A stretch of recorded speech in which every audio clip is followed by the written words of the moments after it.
આઠ બીજો દિલ્હી સલ્તનત. પ્રાચીન કાળથી જ દિલ્હી ભારતીય રાજનીતિના કેન્દ્રમાં રહ્યું છે. 12મી સદીમાં તોમર અને ચૌહાણ રાજપૂતોના સમયમાં દિલ્હી વેપાર વાણિજ્યનું એક મહત્વનું કેન્દ્ર હતું. 13મી સદીની શરૂઆતમાં દિલ્હી સલ્તનતની સ્થાપના થઈ.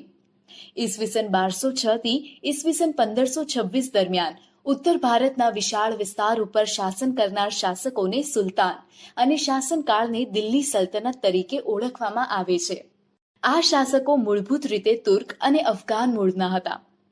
આ 350 વર્ષ દરમિયાન દિલ્હી સલ્તનતમાં કુલ 5 વંશોએ સત્તા ભોગવી, જેમાં ગુલામ વંશ, ખલજી વંશ, તુગલક વંશ, સૈયદ વંશ અને લોદી વંશનો સમાવેશ થાય છે.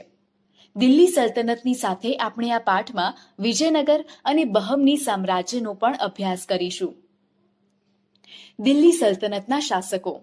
ગુલામ વંશ ઈસવીસન 1206 થી ઈસવીસન 1290. ઈસવીસન 1192માં તરાઈના બીજા યુદ્ધમાં શિહાબુદ્દીન ઘોરીએ પૃથ્વીરાજ ચૌહાણની સામે નિર્ણાયક વિજય મેળવી દિલ્હીમાં સલ્તનતની સત્તાનો પાયો નાખ્યો.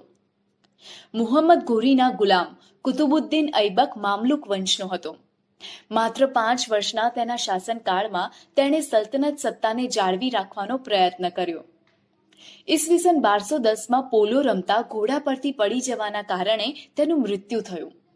કુતુબુદ્દીન ઐબકના અવસાન બાદ તેનો ગુલામ અને જમાઈ ઇલ્તુત્મિશ ગાદીએ આવ્યો. તેણે સલ્તનત સત્તાને સર્વોપરી બનાવવા ચેહલગાનની સ્થાપના કરી, એટલે કે 40 તુર્ક અમીરોના દળની રચના કરી. તેણે રાજધાનીનું સ્થળાંતર લાહોરથી દિલ્હી કર્યું. ઇલ્તુત્મિશને ગુલામ વંશનો સાચો સ્થાપક માનવામાં આવે છે. પોતાના એક પણ પુત્રને સુલતાન બનાવવા યોગ્ય ન સમજતા ઇલ્તુત્મિશે પોતાની કાબેલ પુત્રી રઝિયાને પોતાની ઉત્તરાધિકારી જાહેર કરી. ઇલ્તુત્મિશના અવસાનના થોડા સમય બાદ તેની પુત્રી રઝિયા સુલતાના દિલ્હીની ગાદીએ આવી, જે દિલ્હીની ગાદીએ આવનાર પ્રથમ મહિલા શાસક હતી. એ સમયના ઇતિહાસકાર મિન્હાજ-એ સિરાજ પણ સ્વીકારે છે કે રઝિયા સુલતાના તેના બધા જ ભાઈઓમાં સૌથી વધુ કાબેલ અને સક્ષમ હતી. આમ છતાં એક મહિલા શાસનકર્તા તરીકે માન્યતા મેળવવી મુશ્કેલ હતી. દરબારીઓ પણ તેને સ્વતંત્ર શાસક તરીકે સ્વીકારવા રાજી ન હતા. અમીરોની સત્તા લાલસા અને સતત ચાલતા વિદ્રોહોએ તેના શાસનનો અંત આણ્યો. તેના અવસાન પછી 6 વર્ષ સુધી રાજ્યમાં અંધાધૂંધી ચાલી. અમીરોએ ઇલ્તુત્મિશના પુત્ર નાસિરુદ્દીનને દિલ્હીની ગાદીએ બેસાડ્યો.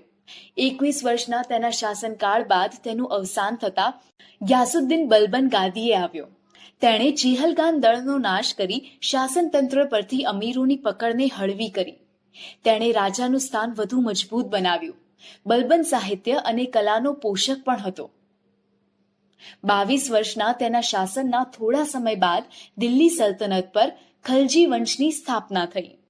ખલજી વંશ ઈસવીસન 1290 થી ઈસવીસન 1320. જલાલુદ્દીન ખલજીથી ખલજી વંશના શાસનની શરૂઆત થઈ. જલાલુદ્દીનના 6 વર્ષના શાસન બાદ દિલ્હીની ગાદીએ મહત્વાકાંક્ષી સુલતાન અલાઉદ્દીન આવ્યો. તેણે ઉત્તર ભારત, ગુજરાત અને દક્ષિણ ભારત પર વિજય પ્રાપ્ત કરી સામ્રાજ્યનો વિસ્તાર કર્યો. દિલ્હીમાં સ્થાયી સેનાની શરૂઆત કરી. તેણે સૈન્યના ઘોડા અને સૈનિકોની વિશિષ્ટ ઓળખ માટે દાગ અને ચહેરા પદ્ધતિની શરૂઆત કરી. આ ઉપરાંત ભાવ નિયમન, બજાર નિયંત્રણ, સંગ્રહખોરી નિયમન જેવા વહીવટી સુધારા પણ કર્યા. અલાઉદ્દીન ખલજીના અવસાન બાદ રાજ્યમાં અંધાધૂંધીનું વાતાવરણ રહ્યું.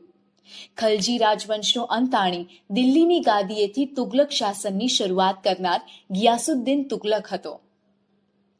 તુગલક વંશ ઈસવીસન 1320 થી ઈસવીસન 1414. તુગલક વંશ દરમિયાન મુહમ્મદ બિન તુગલક એક પ્રતિભાવંત સુલતાન થયો, જેણે તેના સમયમાં કેટલીક યોજના અમલમાં મૂકી, જેમાં દિલ્હીથી દૌલતાબાદ રાજધાનીનું સ્થળાંતર, પ્રતિક મુદ્રા પ્રયોગ વગેરે જેવી યોજનાઓનો સમાવેશ થાય છે. પરંતુ મોટાભાગની યોજનાઓમાં વ્યવહારિકતાનો અભાવ તેમજ તબક્કાવાર અને આયોજનબદ્ધ અમલીકરણના અભાવના કારણે નિષ્ફળ ગઈ. તેથી ઇતિહાસમાં આ યોજનાઓ તરંગી યોજનાઓ તરીકે સ્થાન પામી.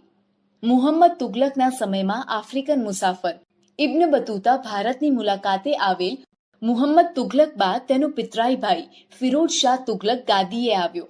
ફિરોઝ શાહ તુગલકના અવસાન બાદ તૈમૂર લંગે દિલ્હી પર આક્રમણ કર્યું, જેથી સત્તાના પાયા હચમચી ગયા અને તુગલક સત્તા મર્યાદિત બની.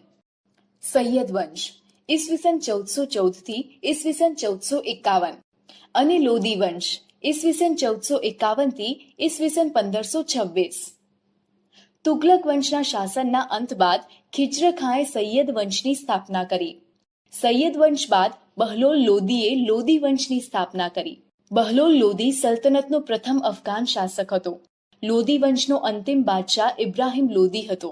ઈસવીસન 1526માં બાબર સામે પાણીપતના પ્રથમ યુદ્ધમાં તેનો પરાજય થયો અને સલ્તનત યુગનો અંત આવ્યો અને મુઘલ શાસનની શરૂઆત થઈ. રાજ્ય વ્યવસ્થા ઈસવીસન 13મી સદીમાં સ્થાપેલ દિલ્હી સલ્તનત ભારતમાં રાજ્ય શાસન વ્યવસ્થાની દ્રષ્ટિએ વિશિષ્ટ હતું. દિલ્હી સલ્તનત શાસનના કેન્દ્રમાં સુલતાન હતો. સુલતાનની સત્તા સર્વોપરી ગણાતી, જે સર્વોચ્ચ સેનાપતિ, કારોબારીનો સર્વોચ્ચ વડો અને સર્વોપરી ન્યાયાધીશ પણ હતો. સુલતાનને મદદ કરવા એક મંત્રીમંડળ હતું. મંત્રીમંડળના મંત્રીઓ અને અધિકારીઓની નિમણૂક સુલતાન પોતે કરતો. સલ્તનત શાસન વ્યવસ્થા કેન્દ્રીય, પ્રાંતિક અને સ્થાનિક એમ 3 વિભાગોમાં વહેંચાયેલી હતી. કેન્દ્રીય શાસન સુલતાન પછી મંત્રીમંડળ મુખ્ય હતું. સુલતાનનો પ્રધાનમંત્રી વજીર કહેવાતો, જે વહીવટી તંત્રનો વડો હતો. આ ઉપરાંત મંત્રીમંડળમાં સેના વિભાગ, પત્ર વ્યવહાર વિભાગ, ધર્મ વિભાગ, વિદેશ વિભાગ, ગુપ્તચર વિભાગ વગેરે વિભાગોનો સમાવેશ થતો. આમ થોડા ઘણા અંશે આધુનિક મંત્રીમંડળ જેવી વ્યવસ્થા તે સમયે જોવા મળે છે. પ્રાંતીય શાસન સલ્તનત કાળમાં પ્રાંતને જાગીરમાં વહેંચવામાં આવતું, જેને ઇક્તા કહેવામાં આવતું. ઇક્તાનો વડો ઇક્તેદાર કે મુક્તિ કહેવાતો, જે પ્રાંતની કારોબારી અને ન્યાયતંત્રનો વડો હતો. તેનું કાર્ય જમીન મહેસૂલ એકત્ર કરવાનું અને સુલતાનને જરૂર પડે ત્યારે લશ્કરી મદદ કરવાનું રહેતું. જો કે અલાઉદ્દીન ખલજી અને મુહમ્મદ તુગલકના સમયમાં કેન્દ્રીય સેનાને મહત્વ આપી ઇક્તેદારો પર નિયંત્રણ સ્થાપવામાં આવેલ. સ્થાનિક શાસન પ્રાંત પછીના એકમને જિલ્લા અને તાલુકામાં વહેંચવામાં આવતા, જેને અનુક્રમે શીખ અને પરગણા કહેવામાં આવતા. ગામનો વહીવટ મુખી કે મુકદ્દમ કરતો, તેને પરવારી કે કારકુન મદદ કરતા. કિલ્લા અને અન્ય બાંધકામ દિલ્હી સલ્તનતની સ્થાપનાથી ભારતમાં ભારતીય ઇસ્લામિક શૈલીના સ્થાપત્યોના નિર્માણની શરૂઆત થઈ. દિલ્હી સલ્તનત સમયગાળા દરમિયાન કિલ્લાઓ, મસ્જિદો, મકબરા, મકાનો, બગીચા, દરવાજા, મિનારાઓ વગેરે જેવી સ્થાપત્ય કલાની દ્રષ્ટિએ નોંધપાત્ર કૃતિઓ તૈયાર થઈ. કુતુબુદ્દીન ઐબકના સમયમાં દિલ્હીમાં કુવત ઉલ ઇસ્લામ નામની મસ્જિદનું નિર્માણ થયું. ઐબકે બંધાવેલ બીજી મહત્વની ઇમારત કુતુબ મિનાર છે. કુતુબુદ્દીનના સમયમાં તેનો એક જ માળ બાંધી શકાયો. તેના અવસાન બાદ બાકીનું કામ ઇલ્તુત્મિશે પૂર્ણ કરાવ્યું. ફિરોઝ શાહ તુગલક અને સિકંદર લોદીએ તેનો જીર્ણોદ્ધાર કરાવેલો. કુતુબુદ્દીન ઐબક નિર્મિત અન્ય એક ઇમારત ઢાઈ દિન કા ઝોપડા નામની મસ્જિદ, જે અજમેરમાં આવેલ છે. ઇલ્તુત્મિશના સમયમાં હૌજે શમ્મી, શમ્મી ઈદગાહ અને જુમ્મા મસ્જિદનો સમાવેશ થાય છે. ખલજી વંશ દરમિયાન અલાઉદ્દીન ખલજીએ બંધાવેલ અલાઈ દરવાજા નામનો પ્રવેશ દ્વાર, સીરી નામનો કિલ્લો અને સીરી નામનું નગર તથા હૌજે ખાસનો સમાવેશ થાય છે. તુગલક શાસન દરમિયાન તુગલકાબાદ, ફિરોઝાબાદ, હિસ્સાર, જૌનપુર, ફિરોઝપુર, ફતેહાબાદ વગેરે નગરો વસાવવામાં આવ્યા.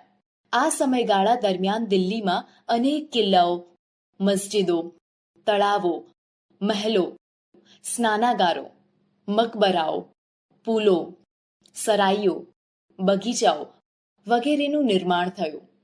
સૈયદ અને લોદી વંશ દરમિયાન મકબરાઓ અને મસ્જિદનું નિર્માણ થયું, જેમાં બંદે ખાનનો ગુંબજ, બડા ગુંબજ, મોઠની મસ્જિદ અને શિહાબુદ્દીનનો મકબરો મુખ્ય છે.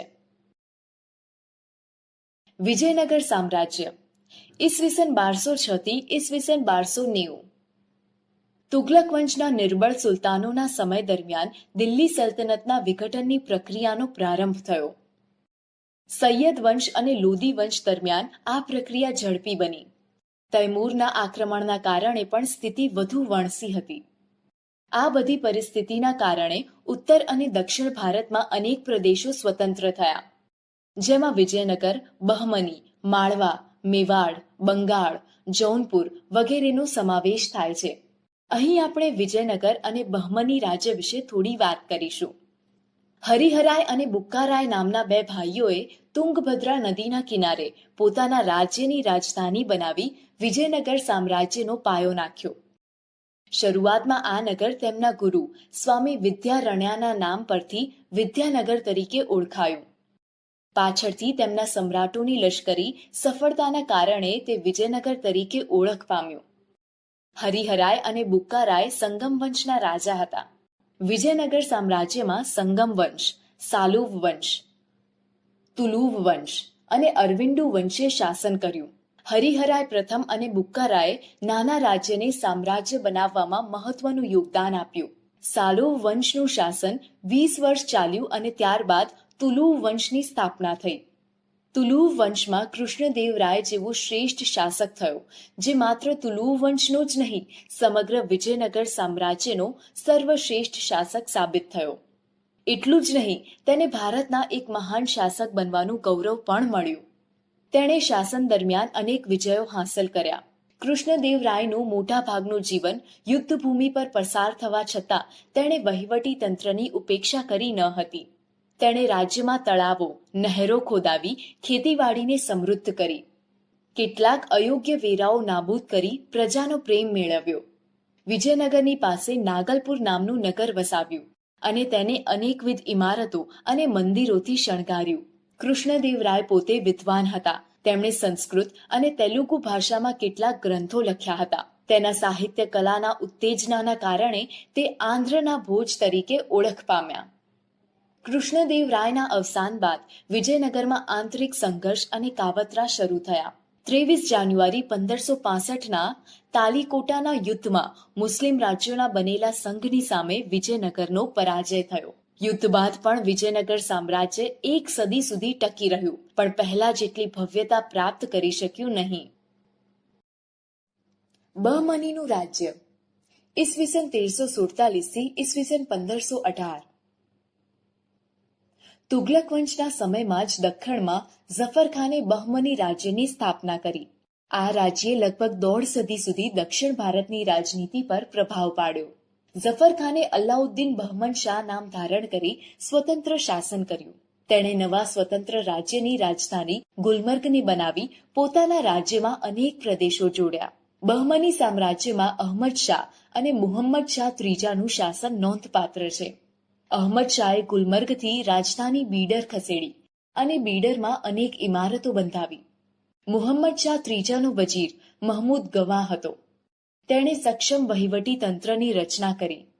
મુહમ્મદ શાહ ત્રીજાના સમયમાં બહમની સત્તા મજબૂત બની હતી, પરંતુ ત્યારબાદ મહમૂદ શાહ બહમની બીજાના સમયમાં રાજ્યની તમામ સત્તા તેના વજીર કાસિમ બરીદના હાથમાં આવી અને તેના સમયમાં જ બહમની સામ્રાજ્યનો અંત આવ્યો. સમગ્ર સામ્રાજ્ય બીજાપુર, અહમદનગર, ગોલકોન્ડા, બીડર અને બરાર જેવા 5 સ્વતંત્ર રાજ્યોમાં વિભક્ત થઈ ગયું. દિલ્હી સલ્તનત શાસનનો અંત. દિલ્હી સલ્તનત શાસનની સ્થાપના ઈસવીસન 1206માં કુતુબુદ્દીન ઐબક દ્વારા થઈ અને 320 વર્ષ પછી ઈસવીસન 1526માં ઇબ્રાહિમ લોદીના શાસનના અંત સાથે તેનો અસ્ત થયો. આ લગભગ 350 વર્ષ દરમિયાન યોગ્ય, શક્તિશાળી અને કેટલીકવાર નિર્બળ સુલતાનો પણ ગાદીએ આવ્યા. દિલ્હીના આ મુસ્લિમ મહારાજ્યે અનેક તડકી છાયડી જોઈ અને ઉદય તેનો અસ્ત, એ ન્યાયે તેનું પતન થયું.